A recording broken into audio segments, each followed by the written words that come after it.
We start tonight with a massive, stunning development that should have Hillary Clinton very worried tonight. The Daily Beast reporting the Department of Justice has, in fact, reopened the investigation into Clinton's server scandal. Now, according to that report, investigators are now gathering information about how Clinton and her top aides handled classified information, including questions about how much classified information passed through her unsecure server, who put the information onto the server, which investigators knew about all this, and when did they know about this?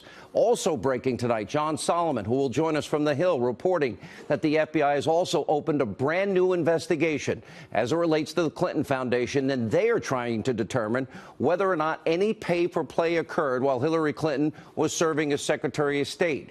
We have been saying, and I've been saying on this program, 2018 will be the year that all of these scandals boomerang back on the left, the media, the Democratic Party, and tonight it's all beginning to unfold. Now, for example, take tonight's new information about the Clinton server scandal and couple that with the DOJ now looking into the Uranium One scandal. And we're also learning that the DOJ will give House investigators access to all of the documents and all of the witnesses in the Russia investigation and the dossier investigation. Now, all this means, all this information about the Clinton bought and paid for Russian propaganda, that fake news salacious dossier, the Russian dossier, will finally now see the light of day. You got to buckle up. It's going to get very interesting. Now, also tonight, we'll get back to that in a minute. Look, if you don't work or live inside the mainstream media and their giant, well, incestuous, almost like bubble, well, then you might have seen that the economy under President Trump is on an absolute tear. This is good news for forgotten men and women in this country. Take a look at these numbers. Dow Jones now soared today to over 25,000, its highest number ever. The job market continues to boom. ADP reporting today 250,000 new jobs created in December alone, which is the most in 9 months for that survey. And take a look at this headline. Job cut announcements in 2017 see the lowest level since 1990, Challenger report says. And here's another headline. Manufacturing in the U.S. just accelerated to its best year since 2004. And earlier today, the president is moving to now open up offshore drilling. That's right, off the coast, both coasts, and in the Gulf, which is vital to America becoming energy independent, the lifeblood of our economy. And that's just only some of the good news from this week alone. Unemployment, a 17-year low, 4.1%. Under President Trump, before the 250,000 jobs, 1.7 million jobs were created. That's now 2 million jobs. African-American unemployment in America is now at a 17-year low. Food stamp use is at a 7-year low. 2 million fewer people using food stamps now under President Trump in 1 year. Home prices are up 6%. The Trump administration has now taken a chainsaw to burdensome regulation from our government. And for every new one they created, in terms of regulation, 16 have been slashed and cut away. There's GDP so far. We have seen 2 quarters of over 3% growth. And remember, Barack Obama, the only president in the history of this country to never reach 3% GDP growth for an entire year. Now, here's what the media will never tell you. Well, there's a night and day difference between the economy just a year ago and now under Donald Trump for 1 year. And under Obama's economy, I'll remind you, it was god-awful. Lowest labor participation rate since the 70s. 95 million Americans out of the labor force. The worst economic recovery since the 40s. The lowest home ownership rate in 51 years. 13 million more Americans on food stamps. 8 million more in poverty. 43 million total living in poverty under Obama in just 1 year. The economy is now turning around, and that's before the $1.5 trillion historic tax cut even had a chance to take effect. All good news for us. And liberals, the media, they said, oh, the tax cuts are going to be terrible for the economy. It's only going to benefit corporations. By the way, corporations don't pay taxes. Turns out to be a big fat lie. They pass the cost on to us.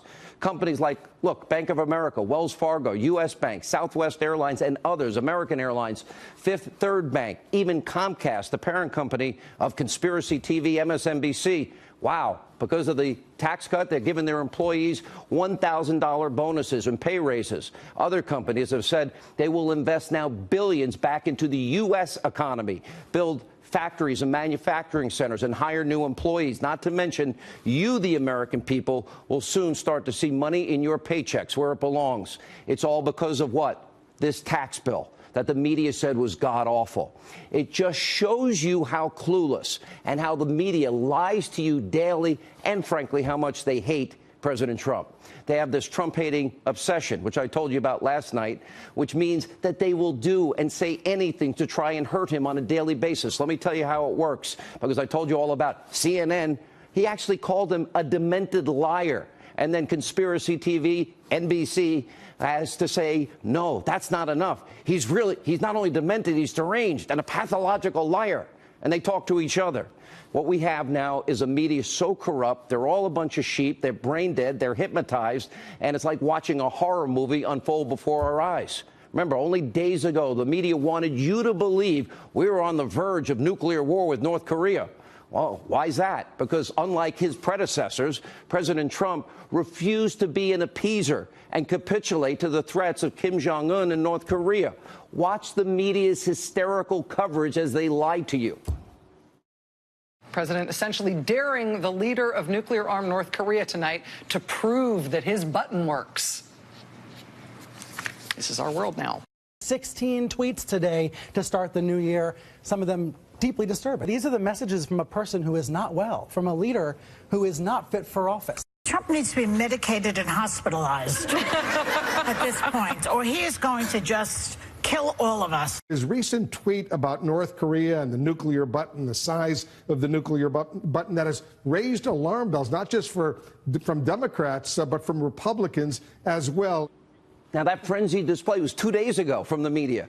White House Press Secretary Sarah Sanders slapped down the press for attacking the president. Good for her. Let's watch this. Should Americans be concerned about the president's mental fitness, that he appears to be speaking so lightly about threats regarding the nuclear button? I think the president and the people of this country should be concerned about the mental fitness of the leader of North Korea. He's made repeated threats.